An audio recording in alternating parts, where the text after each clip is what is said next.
Olá, está no ar mais um Ver TV, um programa para quem gosta de televisão. Nós discutimos aqui toda semana o papel da TV na sociedade brasileira. E você é sempre o nosso convidado. O estímulo ao consumo de bebidas alcoólicas através da propaganda na televisão vem sendo discutido no Brasil há muito tempo. De um lado, fabricantes de bebidas, agências de publicidade e emissoras de televisão, defendendo a situação atual, como está. De outro, entidades médicas e de defesa do consumidor, preocupadas com os males que o álcool traz à saúde e o consumo cada vez mais precoce de bebidas alcoólicas. O Ver TV de hoje entra nesse debate com os nossos convidados. Paulo Gilberto Cogo Leivas, Procurador Regional da República no Rio Grande do Sul. Ana Cecília Marques, psiquiatra, presidente da Associação Brasileira de Estudos de Álcool e Outras Drogas, a ABAD. E André Porto Alegre, jornalista e publicitário. Ele integra o Conselho de Administração da Associação dos Profissionais de Propaganda. Aos três, muito obrigado por estarem aqui conosco para discutir esse tema que é muito importante para toda a sociedade brasileira. Mas antes de começarmos aqui a nossa conversa, vamos ouvir mais algumas informações sobre o tema de hoje. Vamos ver. Recentemente, o jovem estudante universitário Humberto Moura Fonseca morreu após ingerir álcool excessivamente em uma festa em Bauru.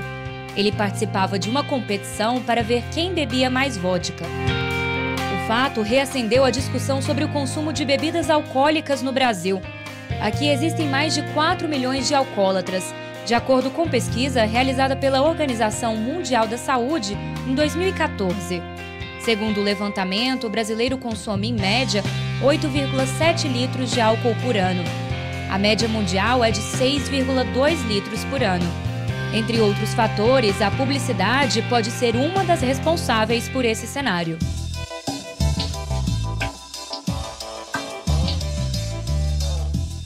O mercado publicitário de bebidas alcoólicas é um dos mais rentáveis no Brasil. Para se ter uma ideia, no primeiro semestre de 2014, a Ambev, maior empresa de bebidas do Brasil, investiu mais de R$1 bilhão em publicidade. A televisão é o meio que mais recebe verba dos anunciantes de bebidas alcoólicas. A Lei nº 9.294, de 15 de julho de 1996, regula, entre outras coisas, a propaganda de bebidas alcoólicas no Brasil. Ela faz restrições ao horário, ao local e ao conteúdo para as peças publicitárias. Tais restrições não alcançam a bebida alcoólica mais consumida no país, a cerveja. A lei considera alcoólicas apenas bebidas com teor de álcool superior a 13 graus Gay-Lussac. Assim, a publicidade das bebidas de baixo teor alcoólico era regulada somente pelo Código Brasileiro de Autorregulamentação Publicitária, o que não impedia certos abusos, como a associação da cerveja com o erotismo.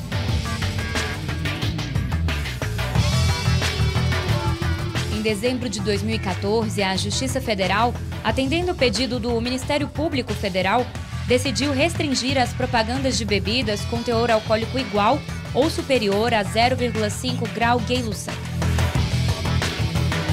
Visando a proteção de crianças e adolescentes, agora as propagandas de cerveja e vinho não poderão ser veiculadas no rádio e na TV das 6 da manhã às 9 da noite, como já ocorria com outras bebidas alcoólicas.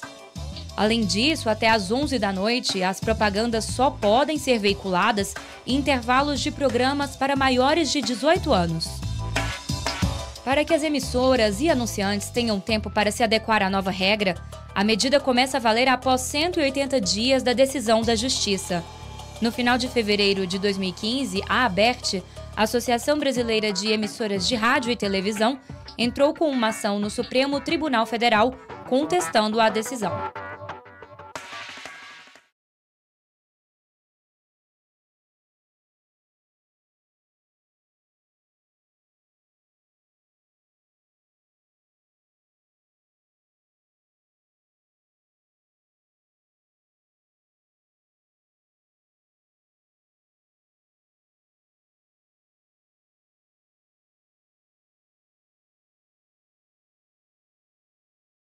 Doutor Paulo, vamos começar pelo senhor, porque nós acabamos de mencionar aqui a ação da qual o senhor é o autor.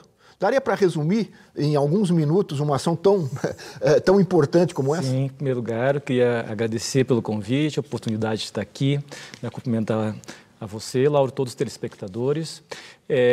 Bem, esta ação ela foi proposta em 2008 pelo Ministério Público Federal. Na verdade, são várias ações, uma em cada estado da região sul, né?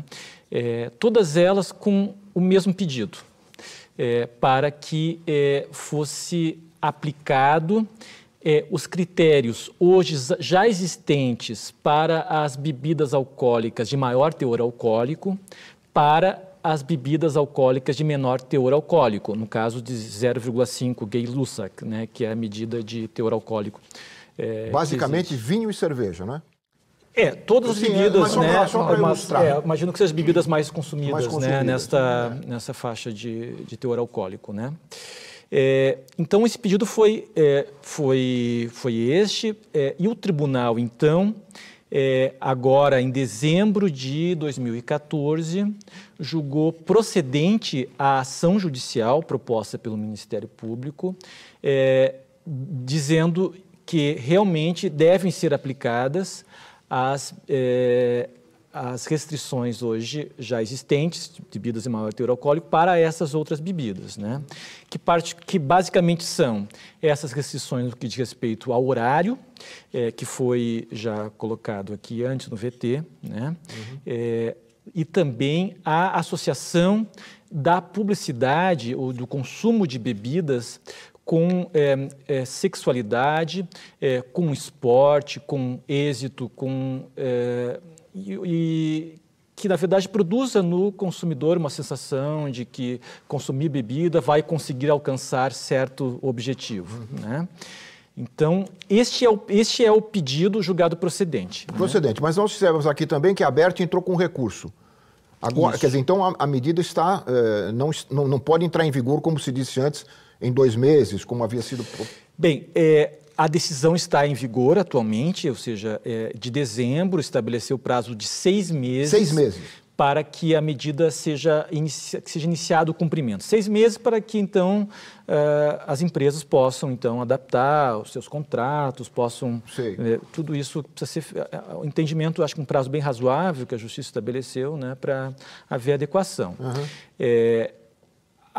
Claro, é uma decisão que ainda cabe recurso, né, nos tribunais superiores, ainda não tem nenhuma decisão contrária. Então, atualmente, o prazo está em vigor. Está correndo. Está correndo, sim. Muito bem. Doutora Ana Cecília, como é que vocês que pesquisam essa questão, né?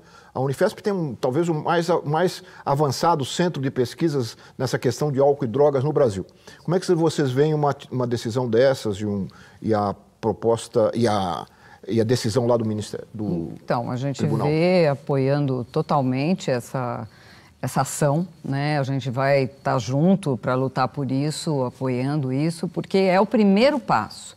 Bem, na verdade, a Associação Brasileira de Estudos do Álcool e Outras Drogas, ela tem uma premissa, uma diretriz, que é o banimento da propaganda, porque fazemos essas revisões sistemáticas, os estudos sobre a influência da propaganda na criança, no adolescente, na família brasileira, temos muito claro como é o impacto dessa propaganda no beber. Beber de vários tipos, desde a iniciação do beber, até o beber abusando numa única situação, até o beber abusando numa balada mais longa, por exemplo.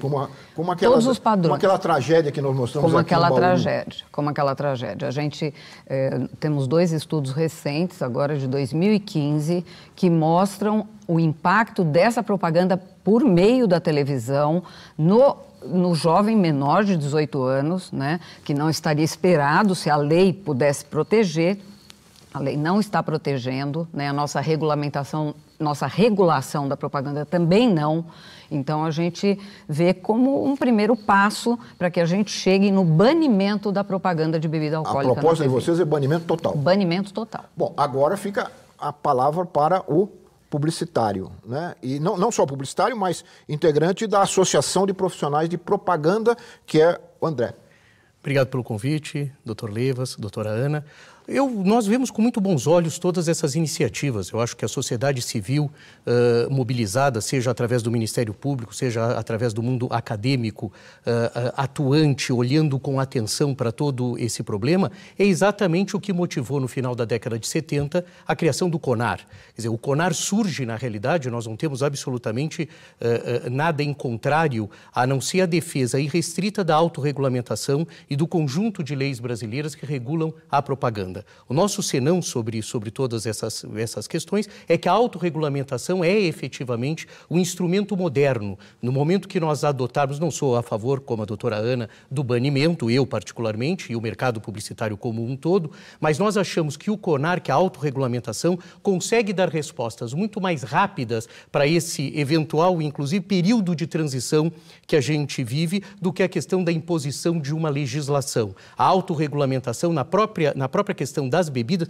e especificamente na questão da cerveja, que eu acho que é onde pega muito o projeto, né, a propositura do Dr. Leivas, nós já tivemos nos últimos anos medidas que foram absolutamente cerceadoras do que existia. Quer dizer, existia antes personagens infantis, todos nós nos lembramos do caranguejo, da tartaruga, isso foi banido por completo. Nós tínhamos a ingestão da bebida, da cerveja, por exemplo, isso foi banido por completo. Nós tínhamos modelos que aparentavam menos de 24 anos, isso foi banido por completo. Então, o que nós acreditamos é que a autorregulamentação responde de uma maneira muito eficiente, com uma rapidez, essas demandas da sociedade. Por isso é que nós somos a favor da autorregulamentação. A gente já vem em um processo crescente, exatamente, de ajustes, ouvindo a demanda da sociedade brasileira sobre esse tema. Mas deixando claro que o CONAR é formado pelas entidades de publicidade. Não só.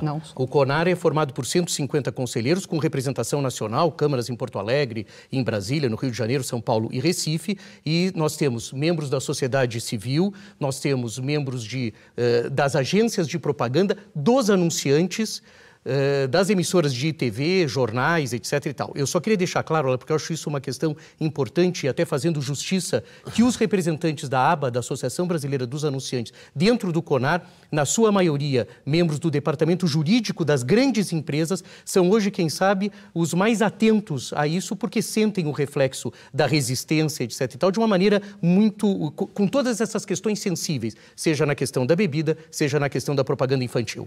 Muito bem, nós ouvimos as opiniões iniciais de vocês três e vamos agora acrescentar outras opiniões. Nós fomos às ruas do Rio de Janeiro perguntar aleatoriamente às pessoas o que elas acham da propaganda de bebidas alcoólicas na televisão. Se são contra ou a favor. Vamos ouvi-las.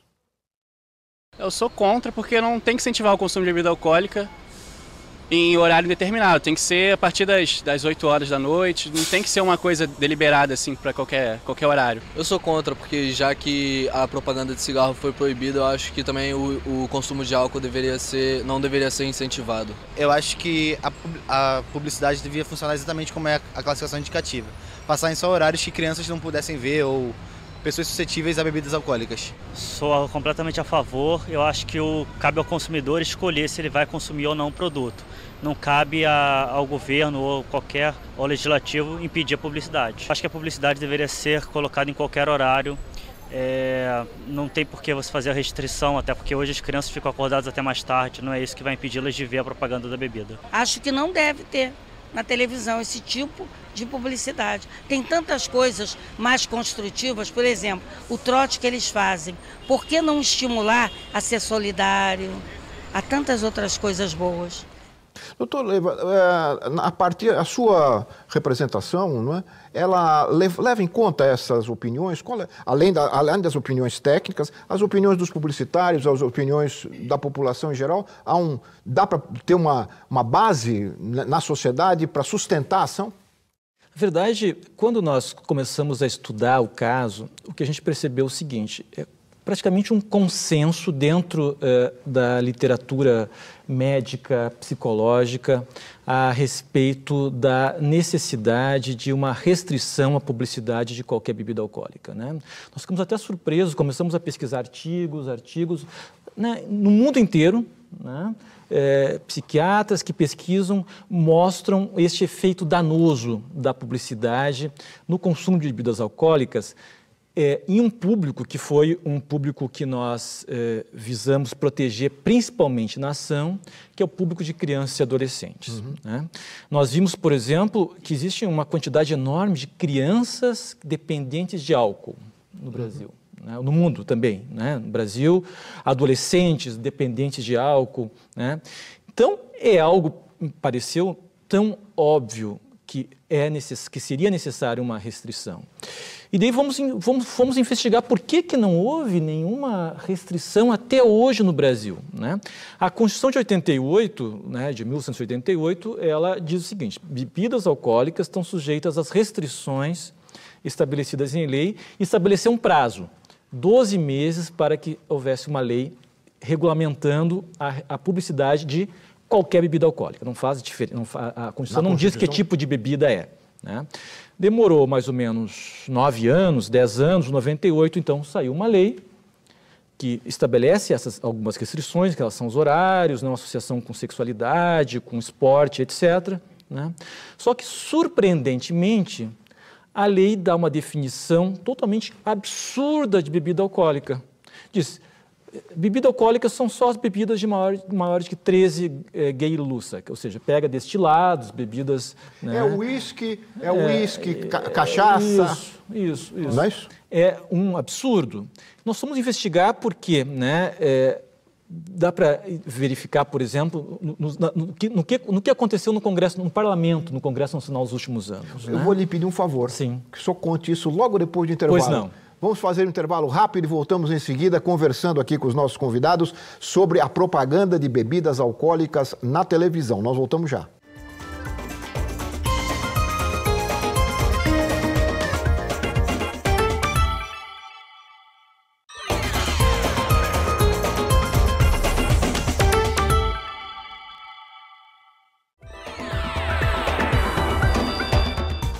Nós estamos de volta com o VerTV, que conversa hoje sobre a propaganda de bebidas alcoólicas na televisão. E eu interrompi o Dr. Paulo no bloco anterior, quando ele ia explicar um pouco, fazer um comentário sobre essa diferença de gradação na lei. Não é? Até um determinado grau alcoólico pode, a partir daí já não pode mais, não é isso? Isso. O que eu ia dizer é que a única explicação é o lobby, né, das grandes empresas,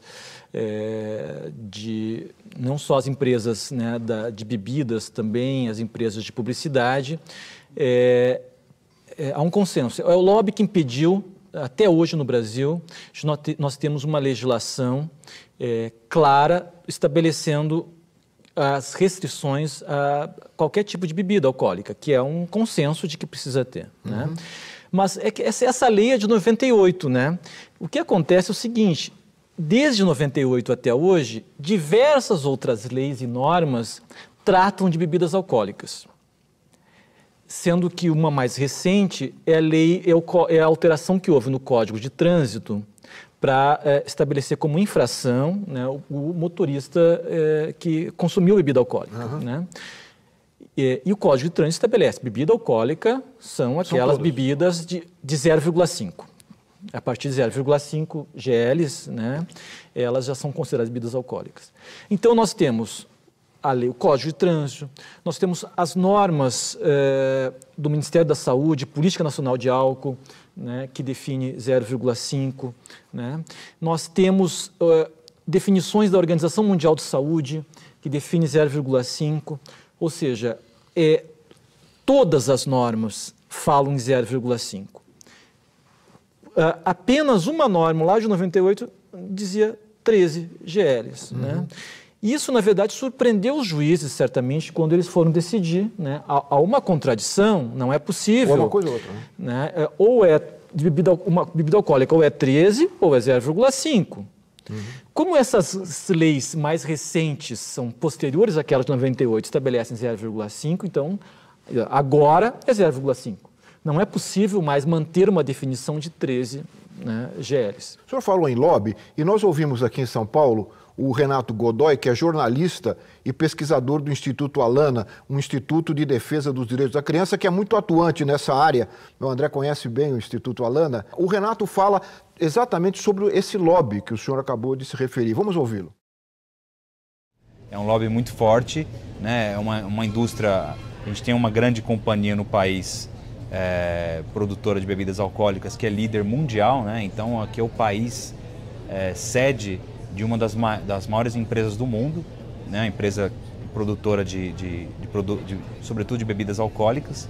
Então existe uma resistência muito forte desse mercado em se adaptar a alguns padrões éticos que a sociedade vem exigindo, que o judiciário vem exigindo, que é o padrão ético que diz que não é justo você anunciar esses produtos para crianças e para adolescentes. Nosso discurso nesse aspecto é sustentado com base em pesquisas nacionais e internacionais, muitas delas, uma grande referência para nós são as pesquisas realizadas na Unifesp aqui de São Paulo, né, que tem um departamento que trata justamente da questão de álcool e drogas na juventude, né?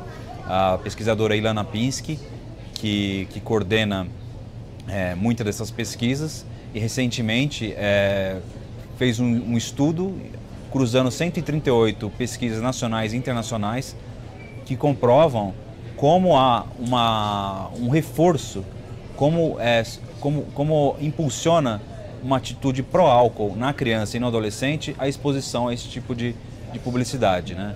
Porque essa publicidade ela tende a normalizar o consumo de uma substância que é prejudicial à saúde e associar o consumo dessas substâncias, seja cerveja, seja vinho, seja uísque ou outro destilado, associar o consumo desses produtos a estilos de vida, né, que levam estilos de vida com glamour, enfim, muitas vezes com erotismo, muitas vezes vendendo mais um estilo de vida do que o próprio produto, e deixando ocultado os males que esses produtos podem vir a causar, sobretudo quando consumido de forma precoce, né? Antes do que até mesmo a legislação permite, que são, no caso do Brasil, os 18 anos.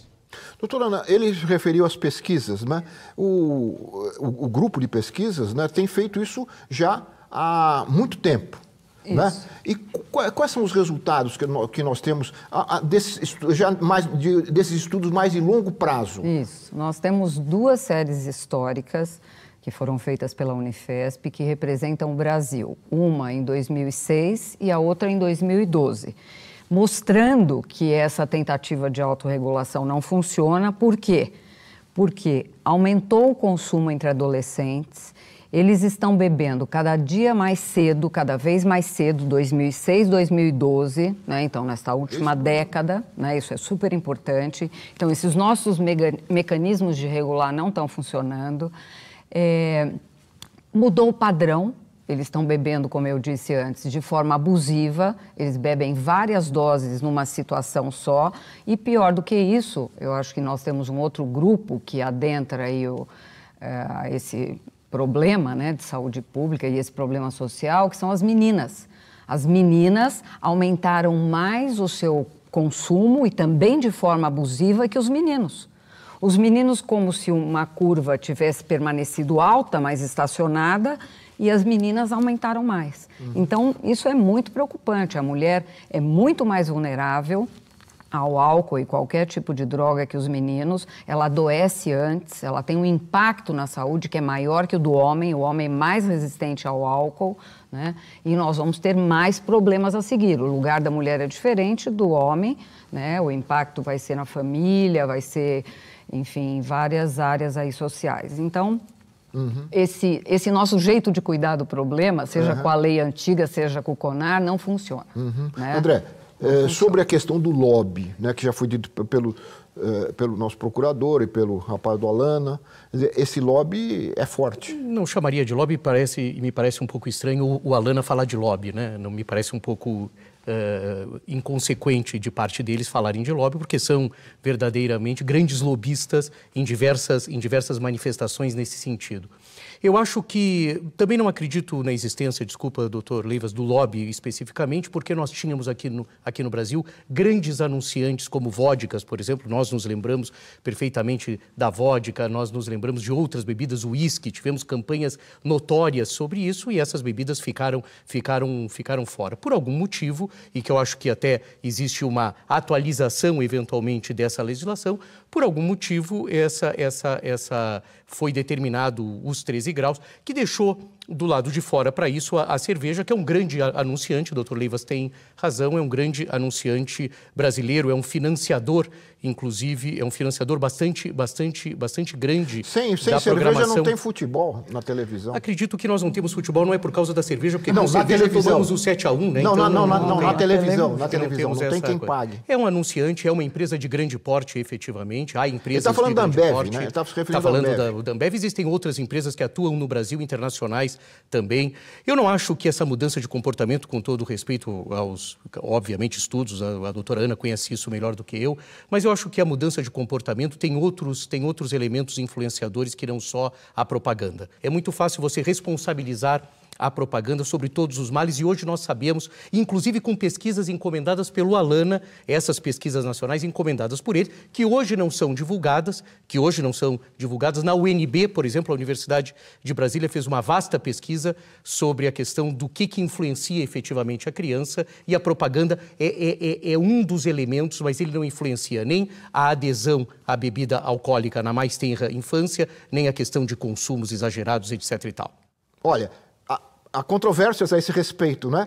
Nós vamos ouvir essas controvérsias e, inclusive, esperamos que o Instituto Alana, numa outra oportunidade, esteja presente aqui também para poder dialogar a esse respeito e responder aí as críticas bastante incisivas que você está fazendo a esse instituto que eu considero respeitável nessa área.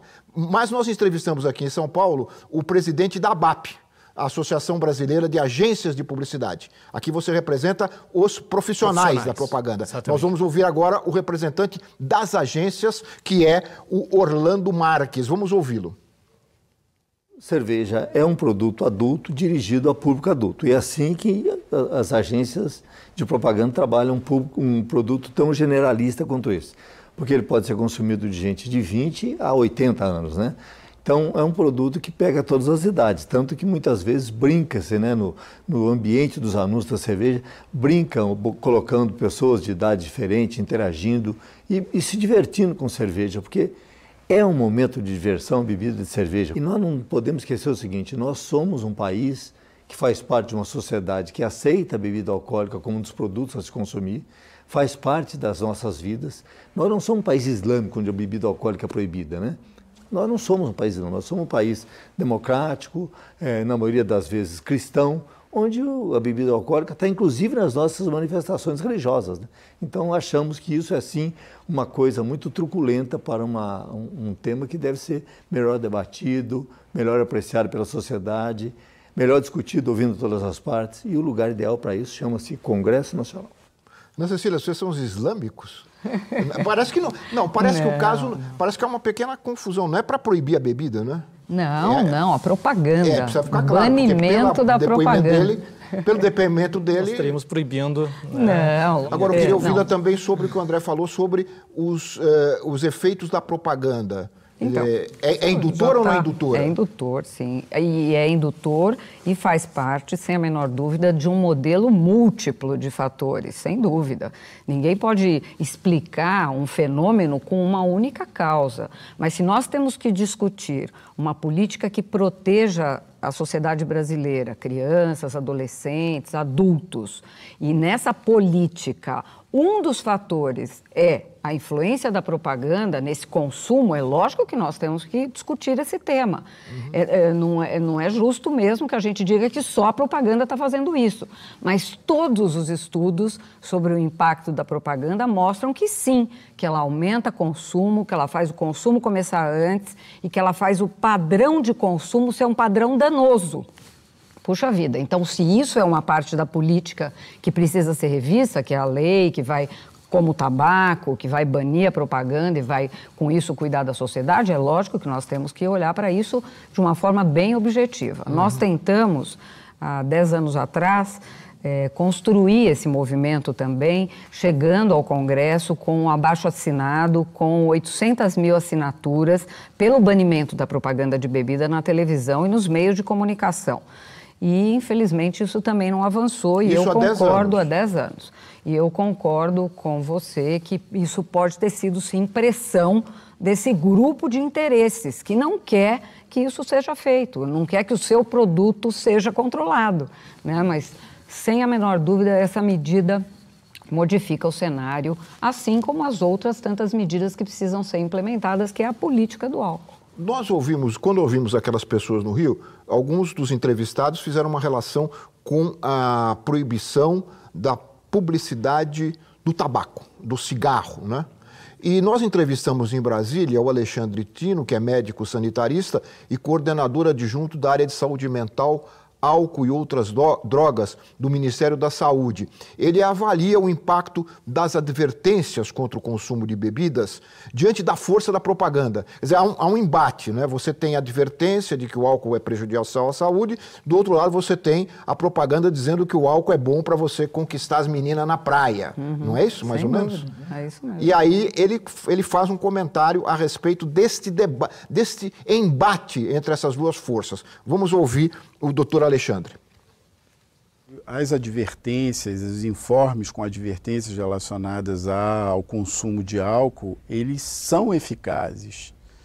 No entanto, as propagandas têm uma potência de sensibilizar e influenciar junto à sociedade a partir de estratégias de ordem publicitária muito bem elaboradas e que se repercutem num contexto muito indutor de promover junto ao indivíduo, principalmente aos jovens, né, feedbacks positivos que, de alguma forma, se tornam muito mais eficientes nesse processo de indução do consumo. André, o CONAR está preocupado com isso, com essa relação, entre a propaganda e o sucesso com as garotas, ou das garotas com os meninos? Isso é uma discussão constante, seja do Conselho Superior, seja dos conselhos de ética, do que eu faço parte. Isso é uma preocupação constante. É o que nós chamamos, o nome até parece forte, mas ele é um nome usado hoje, que é a resistência, né? Nós temos que instrumentalizar de uma certa maneira a resistência a todos esses apelos de consumo. E isso se dá, uma das formas mais interessantes de se fazer isso é através da educação para o consumo. Não do banimento, na nossa opinião, doutora Ana, não no banimento, não no cerceamento, mas na educação. Esse movimento de resistência, ele é um movimento defendido pelo CONAR, inclusive na orientação dos anunciantes, na orientação dos veículos de comunicação quando recebem as peças publicitárias. Hoje, os sócios do CONAR, as empresas sócias do CONAR, elas podem consultar e diversas consultam antes. Claro que não dá para a gente controlar o que o público vai reclamar, porque o CONAR tem esse dinamismo, o consumidor pode ir ao CONAR e reclamar, mas muitas das empresas hoje submetem ao CONAR para que veja se algum item do código está sendo violado. Então, estamos preocupados, sim. Hoje nós temos diversos anexos que vêm exatamente atender esse tipo de demanda. Queria ouvi-lo sobre isso. Não, vocês estavam maneando a cabeça, eu quero... É, lógico. Não, porque, infelizmente, a gente não consegue, com essas regulações que estão sendo feitas, controlar esse impacto. A pesquisa mostrou que não diminuiu, não controlou, que o jovem mudou de padrão, que as peças que estão sendo utilizadas na televisão mostram nas pesquisas que o jovem já sabe que ele vai beber, porque aquilo já começa a fazer parte do seu imaginário. A bebida está em todos os lugares e na televisão ela entra dentro da casa das pessoas de forma indiscriminada e a criança vai assistir, receber toda essa influência, vai se espelhar nisso e isso tem impacto, como já está demonstrado nas pesquisas. Quer dizer, nós temos os números, né? Nós temos a pesquisa, ela é uma pesquisa nacional, mostrando que isso está influenciando e que o jovem fala que vai beber. ele já fala que vai beber, ele não fala mais que vai fumar. Então, um dos estudos mostrou uma situação muito interessante. Caiu muito. Exatamente. Então, isso sai desse imaginário coletivo, né? Porque você diminui o acesso, você não vê a propaganda repetidas vezes. O jovem, isso parece que sai do foco mesmo, e sai do cérebro, né? Nós temos uma área que registra tudo isso, né? E liga com memórias afetivas, né? Com memórias de sucesso, de alegria. Então, estando o álcool dentro da casa, da família, e a criança o tempo todo recebendo essa influência, isso vira parte da cultura dessa criança, é verdade. É como se isso fosse um alimento. E nós não estamos falando de um alimento. O álcool é uma droga psicotrópica que causa alteração do comportamento, diminui a crítica do indivíduo na segunda dose de cerveja, então, segunda latinha de cerveja. Imagina num cérebro adolescente, né? Já que a nossa lei, né, que proíbe, né, o acesso do adolescente à bebida, infelizmente, não tem funcionado também. Então, muito bem, nós vamos fazer mais um intervalo e continuaremos em seguida a conversa aqui com os nossos convidados sobre a propaganda de bebidas alcoólicas na televisão. Nós voltamos já.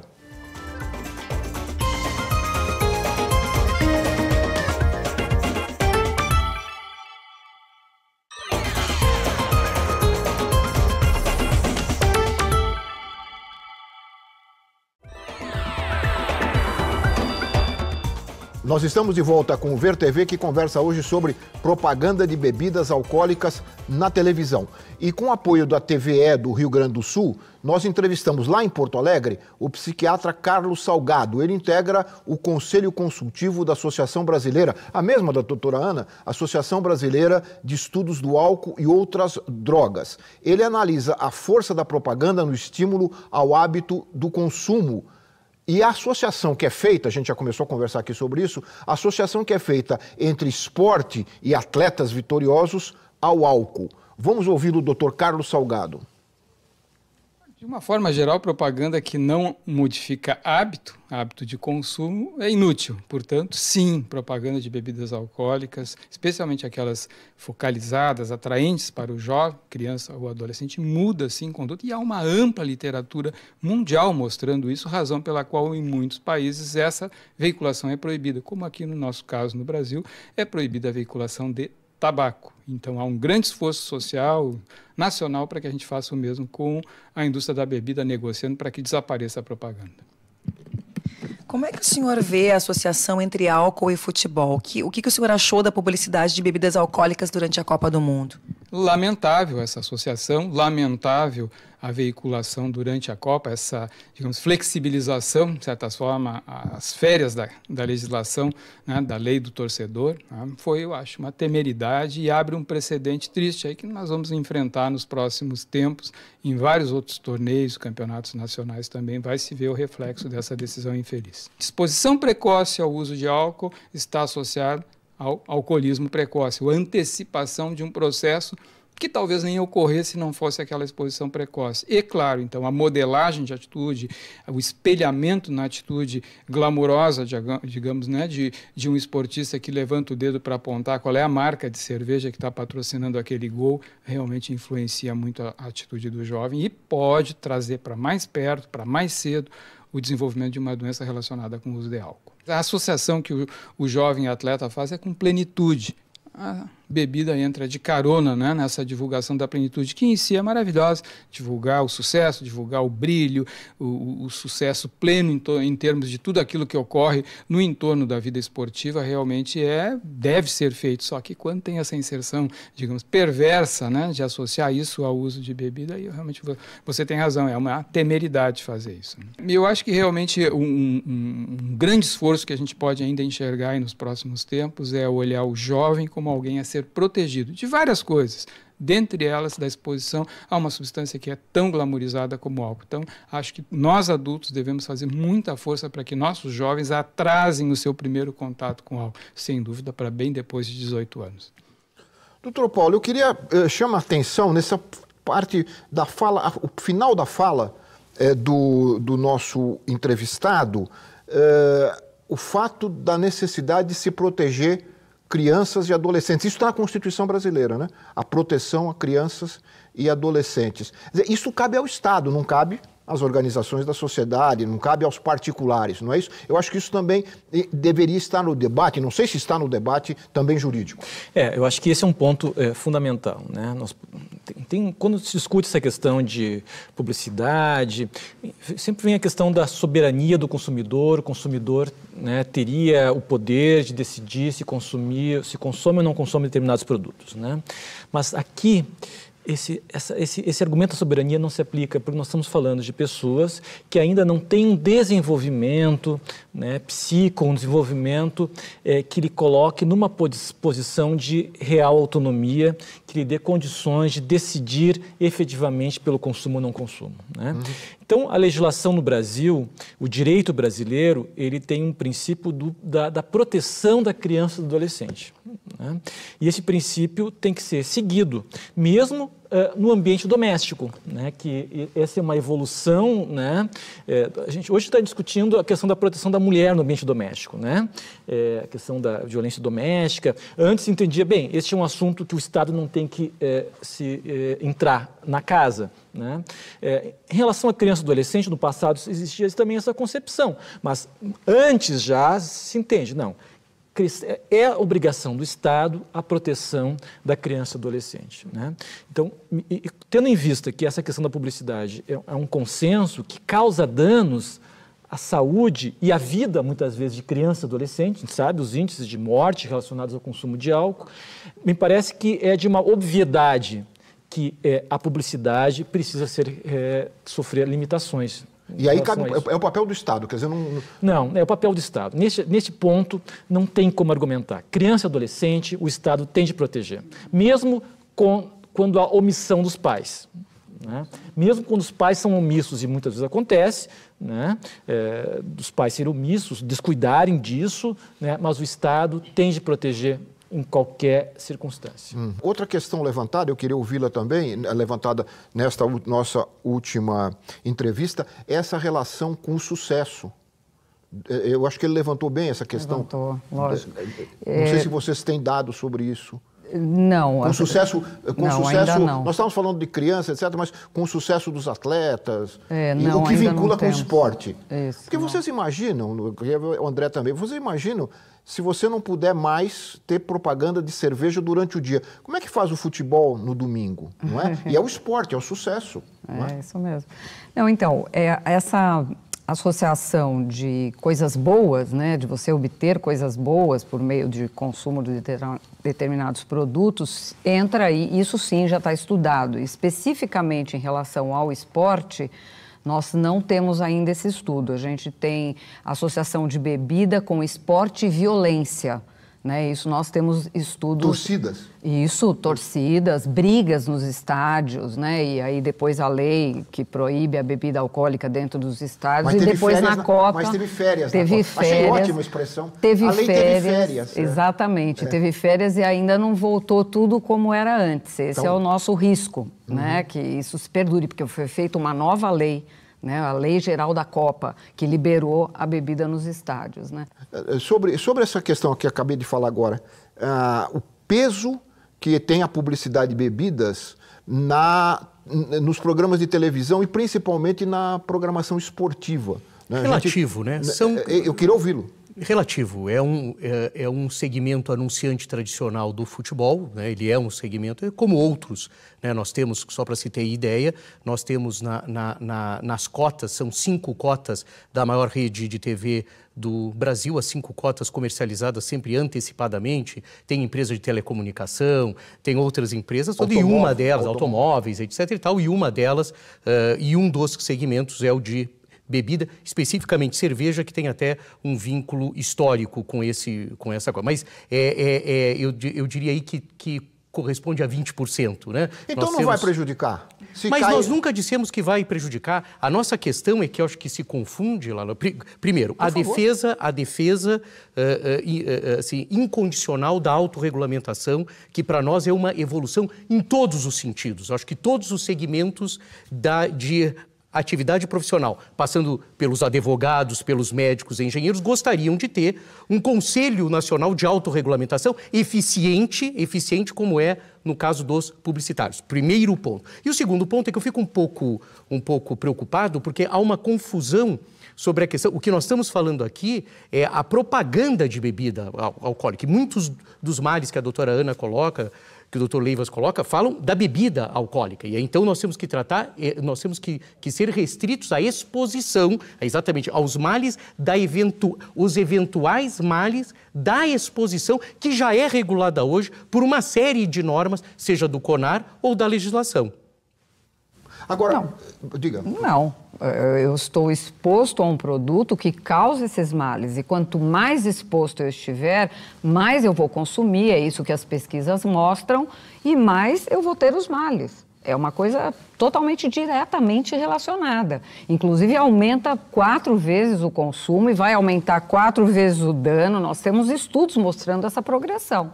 Então, eu não acho que nós estamos falando de coisas diferentes. Nós estamos falando de propaganda de uma droga psicotrópica que causa dano, mesmo que não cause dependência, o consumo abusivo causa dano tanto quanto a própria dependência. O consumo abusivo causa uma pancreatite, a dependência também.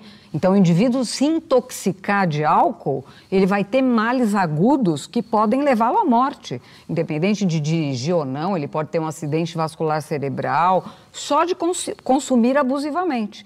E se nós repararmos as propagandas que são veiculadas hoje, nunca você vai encontrar uma garrafa de cerveja na mesa na propaganda. Você vai encontrar várias garrafas de cerveja, vários copos de cerveja, mostrando que o comportamento de abuso é o estimulado. Então, infelizmente, nós estamos falando de uma coisa que é diretamente relacionada. E eu queria, nós estamos caminhando para o final do programa, eu queria ouvi-lo também, doutor Paulo, sobre os desdobramentos agora a partir dessa decisão da Justiça e também do recurso feito pela Associação das Emissoras de Rádio e Televisão contra a decisão da Justiça. Como é que a coisa deve caminhar daqui para frente?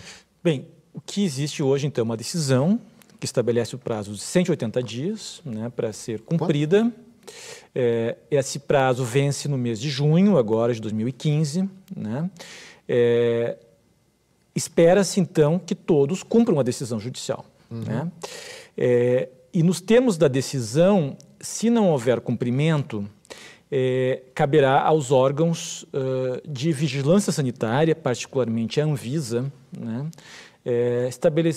sancionar, estabelecer multas, né, a serem pagas pelos que cometerem estas violações, né, à legislação. Né? O recurso foi interposto junto ao Tribunal Regional, é isso? Isso. Né? Mas depois ele pode subir para os tribunais superiores? Pode. Esse recurso, quer dizer, pode chegar ao Supremo? Pode chegar ao Supremo Tribunal Federal. Né? Pode chegar ao Supremo Tribunal Federal. Né? Mas, enquanto não houver uma decisão dos tribunais superiores, no caso, eventualmente, o Supremo Tribunal Federal, essa decisão tem que ser cumprida. Né? Mas pode aparecer uma liminar, não pode? Pode surgir uma liminar? Em tese, sim. Quer dizer, a disputa ainda vai transcorrer em várias instâncias, né? Sim, esse processo com certeza vai perdurar algum tempo ainda. Né? Como é que é a posição? Nós temos decisão.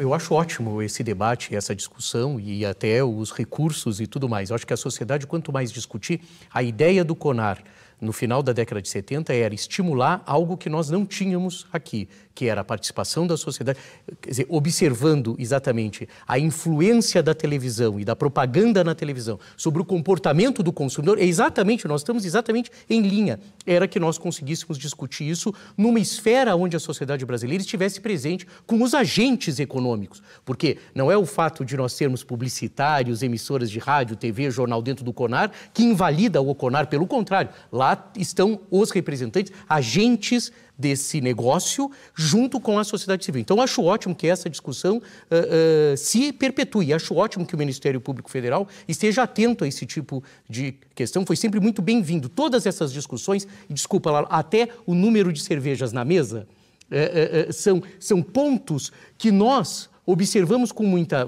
atenção para fazermos essas melhorias. Assim foi com os personagens, assim foi com as pessoas que aparentavam menos de 24 anos, assim foi com a ingestão. Um dia fala assim, se ingere na propaganda. Nós cortamos a ingestão na propaganda. Isso são processos que nós evoluímos, nós todos. Pouco. Bom, essa é a sua visão, não é a minha. Eu acho que a gente evolui sempre. Muito pouco. Então, para concluir, doutora Ana, quer dizer, eu sei como é que é o trabalho do pesquisador, né? A luta do pesquisador está lá, está com os dados. Como é que esses resultados se transformam em ações políticas ou no Congresso ou jurídicas, né, nos tribunais? Como é que vocês veem isso para fechar? Então, com o debate, né, aproximando esses dados da sociedade, mostrando em fóruns, né, no Congresso, em todos os lugares onde somos convidados, né, para que seja feita essa discussão. E, do meu ponto de vista, lembrando que a lei, a própria política precisa ser discutida do álcool, porque nós estamos, inclusive, com leis que estão velhas, né? Leis que precisam ser atualizadas e que, tudo bem... O comportamento dos jovens muda também, né? Totalmente. E a lei fica lá para trás. Fica para trás. Só fechando, eu acho que o cérebro, nós não sabíamos de toda a evolução do cérebro do adolescente. Nós não sabíamos que demorava muito mais do que sabemos hoje para o cérebro do adolescente amadurecer. E que, por isso mesmo, ele fica muito mais vulnerável ao álcool e outras drogas. Os países que aprenderam isso mudaram a lei e só permitem que o jovem beba depois dos 21.